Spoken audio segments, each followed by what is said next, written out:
Hello everyone.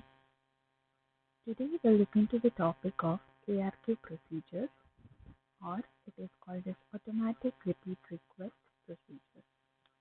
To better support the upper layer services, LTE applies a dynamic and efficient two-layer retransmission scheme. So here, a fast hybrid automatic repeat request protocol with low latency and low overhead feedback in the MAC layer and a highly reliable selective repeat ARQ protocol in the RLC layer. So, LTE will apply a two-layer retransmission scheme.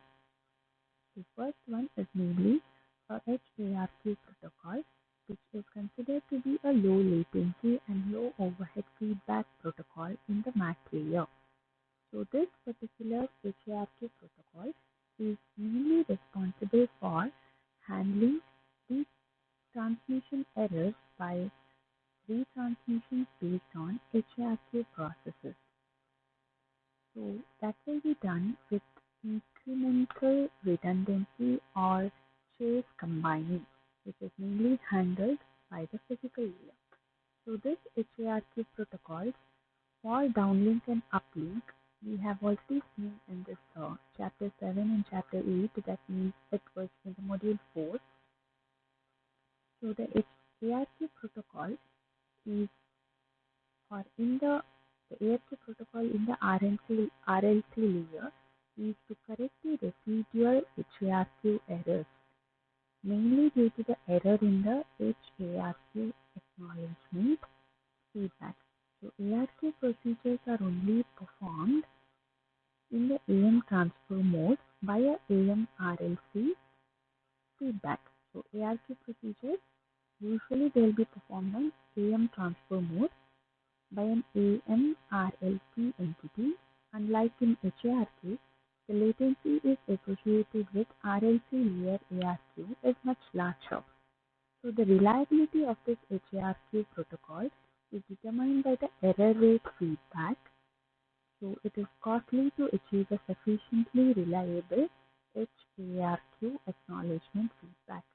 So the solution adopted in LTE is to use a second layer ARQ protocol, so which is to correct the error event due to HARQ feedback errors. So this additional ARQ protocol provides a much more reliable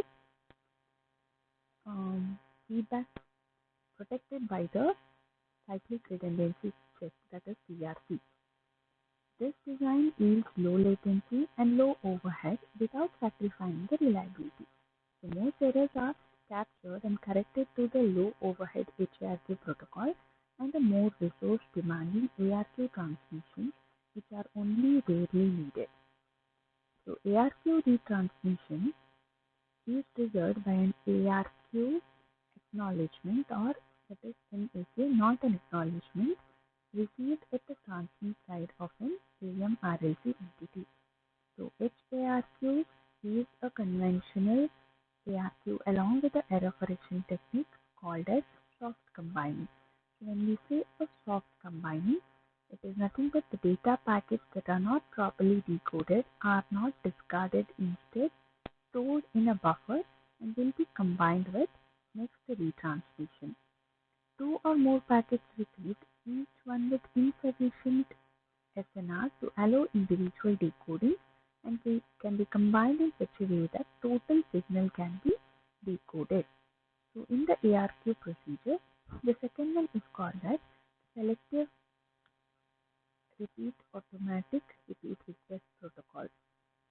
So as I've said you in the ARQ not acknowledgement, if it is received either by a status PDU from its peer or AM RLC entity or by HARQ delivery failure notification from the transmit MAC entity, which can happen only when the maximum number of HARQ transmissions is exhausted without a successful transmission of the transport block. So here in the selective repeat ARQ protocol, it is an RLC layer protocol to mainly correct residual HARQ errors due to the error in the HARQ RLC ARQ is high and it is used only in AM transfer mode. So ARQ in not acknowledgement is received by the status PDU or HRQ delivery failure notification. So here the status reporting is triggered mainly by the MAC entity, and this status reporting by setting the polling field of the RLC data PDU to 1 and not acknowledgement reporting is contained in status PDU. So an HRQ delivery failure is notified by MAC entity when the MAC PDU is not delivered successfully after the maximum number of HRQ transmissions. Upon receiving an ARQ not acknowledgement, transmit side of AM RLC entity will deliver the AMD PDU if it fits within the total size of RLC PDU indicated by the lower layer. Otherwise, it segments the AMD PDU and forms a new PDU segment that fits the PDU size. If the maximum number of ARQ retransmission is reached, the AM RLC entity will notify to the upper layers.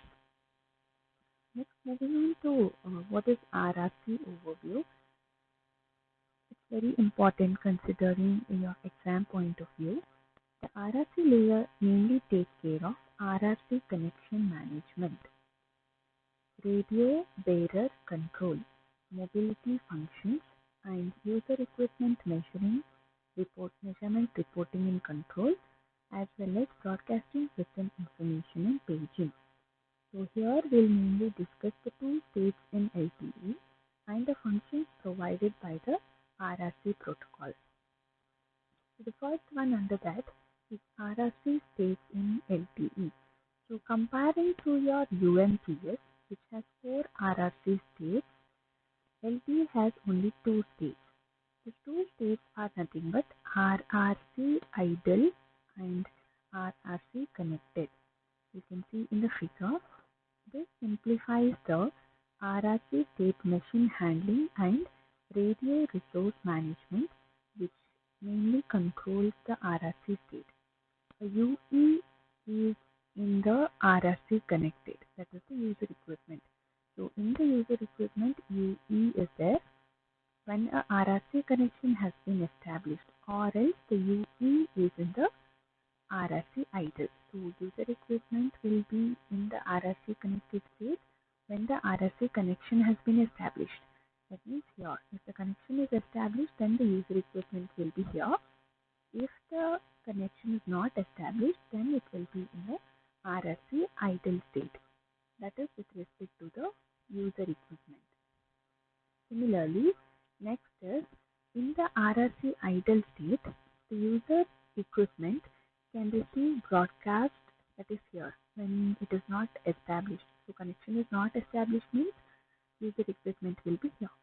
So in the RRC idle state, user equipment can receive broadcast of system information and paging information. There is no signaling radio bearer established, so there is no RRC connection.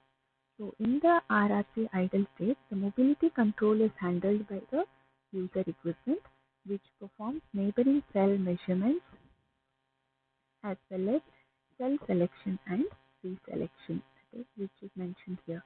User equipment controls mobility, cell selection and reselection. The system information mainly contains parameter by which EUTRAN controls the cell selection and reselection process, such as prioritizing or priorities of different frequencies. So user equipment shall have been allocated an ID and it uniquely defines the user equipment in the tracker area. As well as the user equipment monitors the paging channel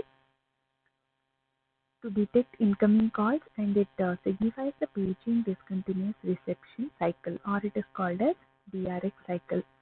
Coming to RRC connected state, the user equipment here it has EUTRAN RRC connection and a context in the EUTRAN, so it is able to transmit and receive data to and from the E node. So here the user equipment monitors channels, that is PDCCH, associated with a shared data channel to determine if the data is scheduled for it. So user equipment can also report channel quality information and feedback information to the eNode to assist the data transmission. The network controls mobility handover, that is network control mobility or handover function, or of the user equipment, while user equipment provide neighboring cell measurement information. So next, moving on to the same which I've explained you now, RRC idle state. User equipment will receive broadcast of system information, paging information. Mobility control is handled by the user equipment, which performs neighboring cell measurements and cell selection or reselection. It also monitors paging channel for incoming signals or incoming calls. User equipment specifies the paging DRX cycle, that is discontinuous reception. Coming to RRC connected, user equipment transmits or receives data from the network, that is eNode B. User equipment monitors control channel PDCCS associated with the shared data channel for data. It reports channel quality information and feedback information to the network to assist the data transmission. It provides neighboring cell measurement information. The network controls mobility handover of the user equipment. Moving on to the next one, that is RRC functions. Now, before going into different functions provided by the RRC protocol, we have to first understand the concept of signaling radio bearers or SRBs. So these are defined as radio bearers that are used only for transmission of RRC and NAS messages.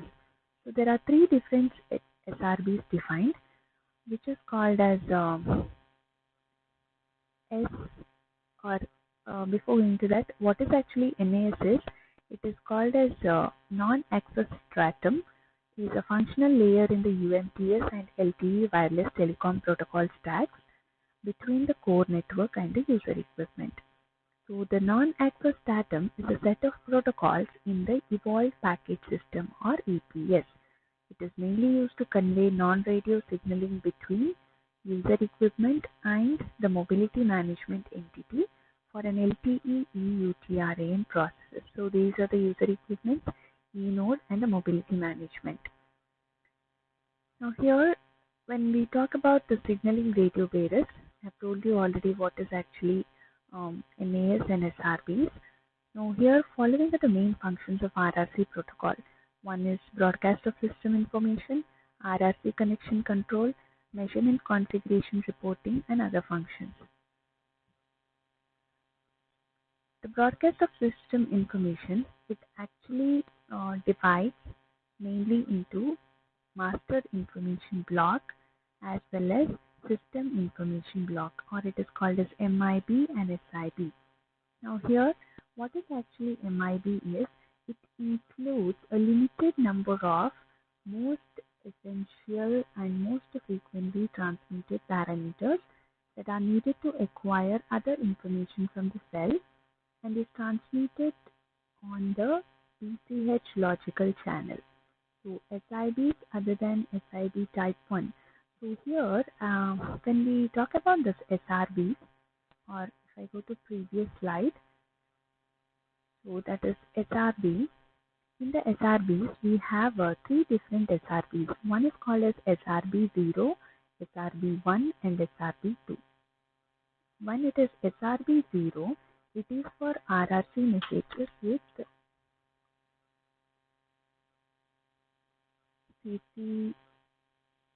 CCH logical channel. SRB1 is for RRC messages and NAS messages prior to the establishment of SRB2, all using the DCCH logical channel. SRB2 is for NAS, that is non-access stratum messages using DCCH logical channel. SRB2 actually has a lower priority than SRB1 and is always configured by the eUTRAN after the security activation. So now moving on to what is actually the following main functions of RRC protocol. Here comes, there are broadcast of system information, which is divided into two, that is master information block as well as system information block. So in the master information block, it contains most essential and most frequently transmitted parameters, which are mainly needed to acquire the other information. This SIB type 1, so it contains parameters to determine the cell structure or cell selection, information of time domain, as well as scheduling of other SIBs. So this particular broadcasting information, which is also called as large signaling data, we have master information block, we have system information block. So this is usually for system critical info to acquire the cell. This is dynamic information to the access of the cell. So all the SIBs other than the type 1 carries system information messages. So here SIB other than SIB type 1 are carried in the system information messages, and SIB type 1 mainly contains the parameters which is needed to determine if a cell is suitable for cell selection, as well as information about the time domain scheduling other than SIBs. So SIB type 1 and all SI messages are transmitted on the downlink SDH. Now this is actually the broadcast of system information. So we can see there are different blocks. MIB, that is for release 8, that is under the 3GPP. Information master information block, there are certain examples. Similarly, this is for 345, this is cell common selection data, etc. So all these SIBs are of different, considering different blocks, considering the release 8 and 9, and what are the information they transmit and the examples for this. The second RRC function what we have is RRC connection control. It mainly includes the procedure related to the establishment, modification and release of an RRC connection, mainly which includes paging, initial security activation, establishment of SRBs and radio bearers, carrying user data, radio configuration control, quality of service control, and recovery from the radio link failure. The third function of this is, that is RRC function, measurement configuration and reporting. Here it mainly includes establishment, modification and release of measurements, configuration and deactivation of measurement gaps, and measurement reporting for intra-frequency, interfrequency and inter-RAT, that is radio access technology mobility. The last function of this RRC is other functions, which mainly includes transfer of dedicated NAS information and non-3GPP dedicated information, transfer of user equipment radio access capability information, and support of self-configuration and self-optimization. So this completes the RRC functions. Tomorrow we'll look into what is actually a mobility management. Thank you.